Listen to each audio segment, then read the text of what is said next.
Please, we want to know, how is church funded? Because people feel like this is the money, this is fixed. I heard someone said that don't start a church so that they can be making money. Let them start. I also had that thought.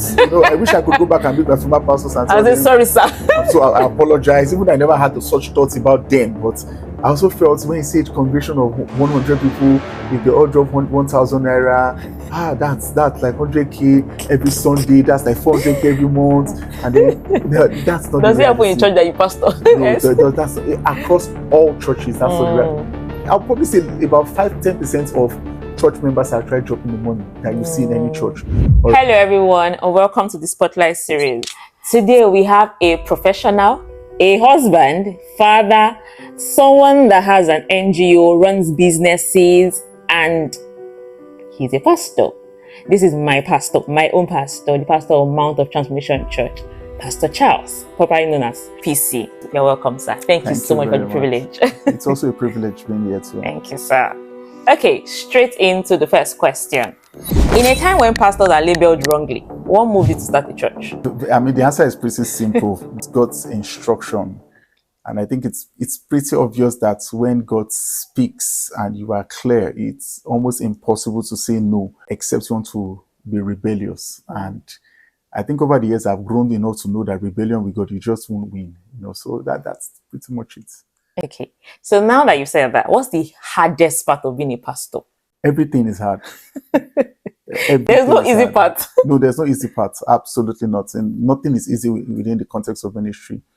The higher you go, the weaker you become. And I think that's what leads us to the place where we learn to pray and just depend on God. So when you hear a pastor saying pray, what makes him pray is not the same reason he's telling to pray. He's telling to pray because of the devil, because of your needs, but he's mostly praying because he's come to that place where he recognizes he's not going to scale, ministry without God. And that's why I say everything: people, processes, policies, growth, impacts, finances, public opinion, government, the devil, God himself. There's not one that doesn't have a demand. So every part of pastoring is hard. Absolutely. So we don't want to go into ministry. What I beg. Okay, so let's move straight into work-life balance. Now, I'm going to give an example. This is I don't know if what is a small me that I was going to say that runs a business, just one business, by the way. I run a fashion business, and I'm a daughter. In fact, little things here and there, and it's a lot. My parents can complain that, oh, you're not balancing your life. There's so much that you need to be doing. In family functions are my aunties, but what is going on? Are you the only one that is in this church life? So how do you balance it, knowing that you're a father, you're a husband, you are a pastor? You have funny how you have a 9 to 5, because many pastors don't do a 9 to 5. You have a 9 to 5. You run businesses. You are into content creation. 2 channels are that, not even one. I just have 1 channel and it's still a lot. 2 channels are that, and you post consistently. Please, sir, help us. How do you do all of this? I think I should always say everything is by the grace of God, but the wisdom there is knowing that there's wisdom to manage life. As you grow older, you tend to do the most important rule of engagement with work-life balance, which is prioritizing everything. I don't do everything. That's 1. 2, even the things I do are prioritized. So I have things that are in my priority list: 1, 2, 3, 4, 5. I don't answer all calls. I don't respond to all chats. I don't run all ideas. And when I get ideas, I space them and I time them. And then the biggest of them all is I partner with people. So when you want to run a vision, you want to run a business, you want to run a ministry, you get to a certain level where you begin to work with people. God doesn't call one man to run a vision alone. All right. The Bible says, write the vision, make it plain, so that the next one who reads it will run with it. So the vision, you conceived it, but God didn't intend you're going to run with it. So even in business, I have people that work with me. In ministry, I have loads of great people. You're one of them. In the NGO, there are great people that work with me, and I prioritize my relationship partners in ministry. They are the greatest assets I have. On a personal level, I can't be there for everybody. I've come to realize that people are not my projects. I guide, I counsel, but I won't carry your projects. And this basically means when people refuse to want to make a move with their life, I refuse to stay behind and help them make that move. All right. Willingness is, I mean, when I talk about mentor, willingness is the key component of that aspect of it. So I'll say prioritizing your life. If I check my WhatsApp today, I probably have over 1,000 chats. Some of my birthday Jesus, wishes not responded to. I've not responded to them because Jesus. it's just a lot of, and I am not sorry for not doing that. All right, I'm not sorry. Okay, the reason is because if I get into that space of being apologetic about my time, then I'm not prioritizing myself first. I think the best projects you're going to ever work on is yourself. If you don't learn to prioritize yourself, you will become a slave to other people's visions, ideas, projects, and plans.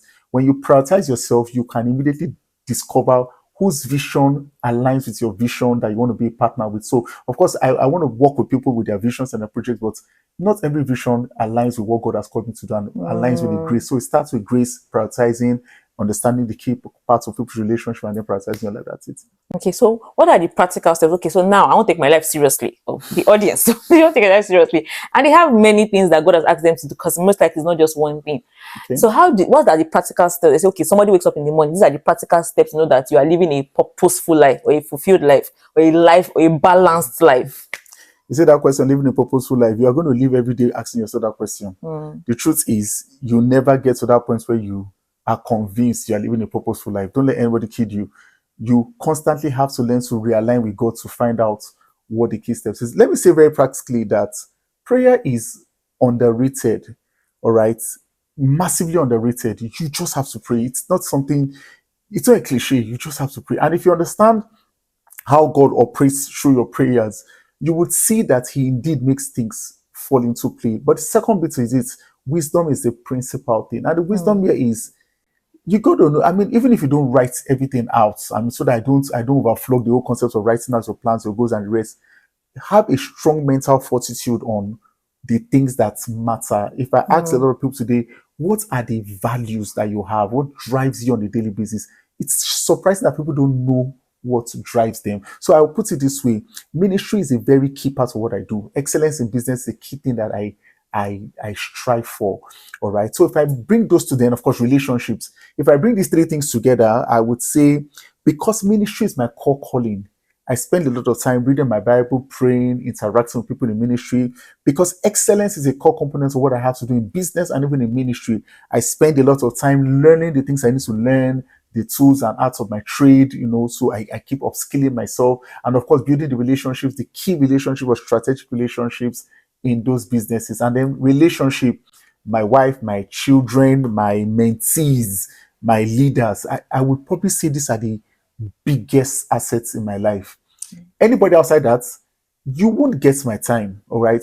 And because my mentee group is expanding, a lot of them are getting to the age of marriage. I'm also beginning to realize that the lady who is going to get married to a guy would eventually have that guy in my space. So it's expanding, all right? And because it's expanding, I can't just extend outside. So I've learned to realize that there's a mentor, there's a spiritual father, there's a pastor. I'm not going to confuse those roles.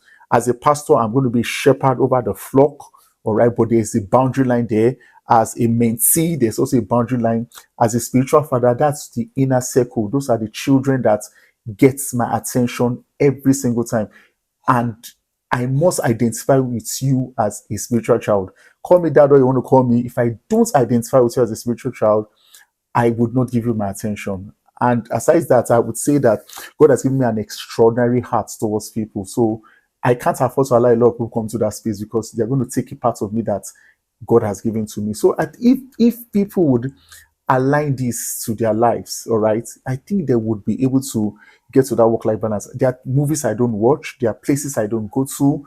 I don't attend conferences regularly because great conferences, great ministers, but what they're going to be doing, does it align to what God has called me to do? So it starts with understanding those values. I don't want to talk about vision because that's a cliche too, but what are the things that drives you, that wakes you up every day? If you don't define that, you'll be undefined. If you don't know where you're going to, I think it's Ralph Waldo Emerson that said that. If you don't know where you're going to, anywhere you get to look like the place. But the Bible also says, where there is no vision, The people cast off restraints. So there's no restraint in what they do. Okay. Thank you so much, sir. I'm Thank really you grateful. too. I have this question I want to ask. Do you ever get tired? Like, Wow. it feels like you are a superhero sometimes. Sometimes I'm like, so let me give an example. So sometimes when there's a public holiday, I'm like, okay, daddy wants to rest, knowing that the week has been a lot. Because it's not like you run a ministry alone. Some pastors do ministry alone, but you have a 9 to 5. You go in the morning, you come back. There's ministry. There are human beings talk to. There's counseling. There are people that it feels like they're not growing, right? Do you ever get there like, God, I don't want to do this today? Absolutely. You'll be amazed. But you see, that's where, again, if I come back to prayer, I don't want to make this a very pastoral like kind of conversation. Prayer is real. It's my breaking place. It's my place of surrender. All right. I don't even know what life would be like if God didn't give us prayers. Okay. It's my meeting place with my brokenness. All right. And because I'm a pastor, people don't know we break. People don't know we crack. All right. People don't know we burden up on things. So we learn to just go to God and rest. And people who don't figure out that prayer is a resting place, Bible says God told us, He said, I will speak to these people with stammering tongues, stuttering lips. And He says, I also said that in that space is their rest, but they won't listen. In other words, God is saying, I give you tongues, not just for casting out demons and prayers. It's a place of rest. When you pray, especially when you pray in tongues, it builds something inside you. It's best experienced and explained. But you see, some people go into that place of prayer, they spend 5 minutes. God called us to dwell, not to visit. So people come to visit and they go back. You can't have the experience of a dweller in a house with somebody who is visiting, all right? If you visit, you can only get just a fragment of what it is that you're going to get. But if you dwell, and dwelling that doesn't have time, don't let me put 10 hours, 2 hours, 3 minutes. You will know when you've dwelt, because when you leave that place, it will feel like home. And that's what prayer is really all about for me. And that's what keeps me going. Pastors are possibly the weakest set of people you will find anywhere. We just don't show it because the sheep, the lambs must see us as strong. A pastor commits a sin, he's walking with his shoulders high. He's cracked, but you don't know it. A pastor doesn't have money, but he's giving money out. He's dying, but you don't know it. A pastor's home is messed up. You see him preaching on the altar. You think he doesn't love his wife. He's cracked. A pastor's children probably are not doing well in school. Something is bothering him, but he's still prophesying on top of other people's children. He's cracked. And then the big question comes to play. Why is the church not growing? Now, let me just quickly add this so I don't take the shine of your show. There is no state of growth you don't need to protect from falling, and you don't need to grow beyond that. So it's not about just growing. It's also about ensuring you don't drop back. It's a spiritual exercise. So because you get to an audience of 10, the devil is going to try and take 5 out of that 10. Your job is to protect the 5 and make sure you get on that 5. So it keeps you moving, because there is no stage of ministry that God doesn't demand fruits. But by far the biggest good news is this: God supplies that grace. Yep, I think that's it. Okay, so you get tired, but God supplies the grace. Absolutely, absolutely. Thank you very much, sir. Please, we want to know, how is church funded? Because people feel like this is a money, this is a business. I heard someone said that don't start a church so that they can be making money. Let them start. No, honestly, people need to start church and see what. I also had that thought. I wish I could go back and meet my former pastors and tell them, sorry, sir. So I apologize. Even I never had such thoughts about them, but I also felt when you say a congregation of 100 people, if they all drop 1,000 naira, that's like 100K every Sunday. That's like 400K every month, and then that's not. Does it happen in church that you pastor? No, that's across all churches. That's not. I'll probably say about 5-10% of church members are trying dropping the money that you see in any church. All right. In the early stage of ministry, it's almost self-funded. All ministries, it's almost self-funded. It's as you progress and you begin to impact lives that people, in their appreciation for what God has done, come back to God to honor God. At that middle stage, sometimes even the man of God is not even experiencing any breakthrough financially himself, but the ministry begins to get some funds.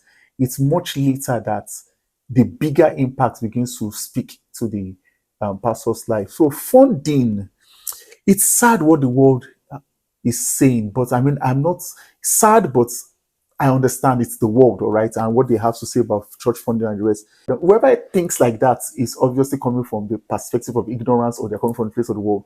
Those who are internal will tell you that funding is really about make the impact, God brings the funds. So a person needs to spend time ensuring that the value that needs to be gotten is gotten, and leave them, to do what they have to do without manipulating the people, because there's a lot of manipulation going on out there. It's tempting to manipulate because when you want to do a big project and you want to, but God is still the source. He's but no soldier goes to war on his account. All right. And so God funds his church. Okay, thank you very much, sir. This was the last minute question I just added.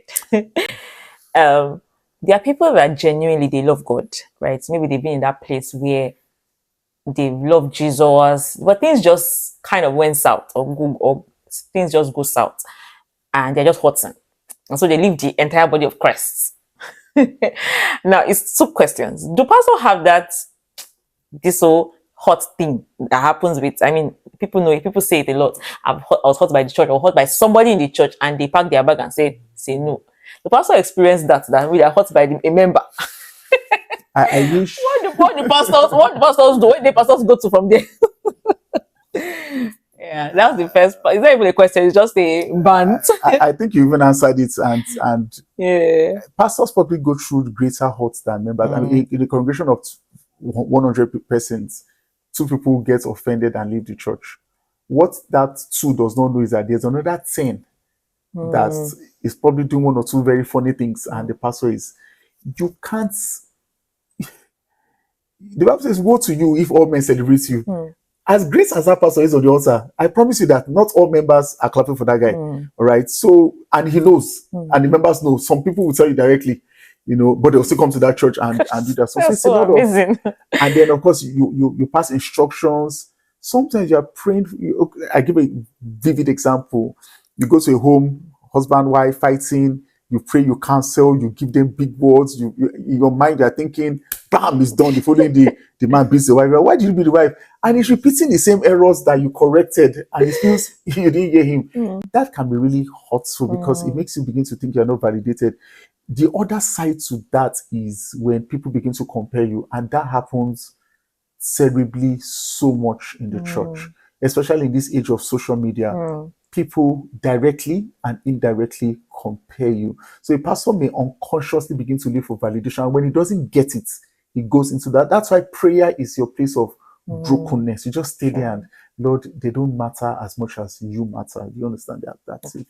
Thank you so much. Thank you so much, sir. We've come to the end of this. But before we go, I just want you to say a prayer for those that are genuine. I mean, they genuinely love God, but they're just tired. Maybe one thing has happened to them, or another thing has happened to them. I mean, people that have lost their parents, people that have lost somebody, people that are just genuinely hurt, or people that are just trying to find God and just genuinely going through a lot. I just want to say a prayer for them. So add to that prayer, I would say, please just stay encouraged and be patient with God. All right, whatever you're going through, trust me, a whole lot of other people are going through that. And the prayer is this: that God will comfort you. Amen. God will heal your broken heart. Amen. And by all standards, God will give you understanding about your current situation, so that you can one day become a voice of healing to other people. God bless you. Thank you. Thank you so much, sir. Thank you, and it's a wrap, guys. Bye.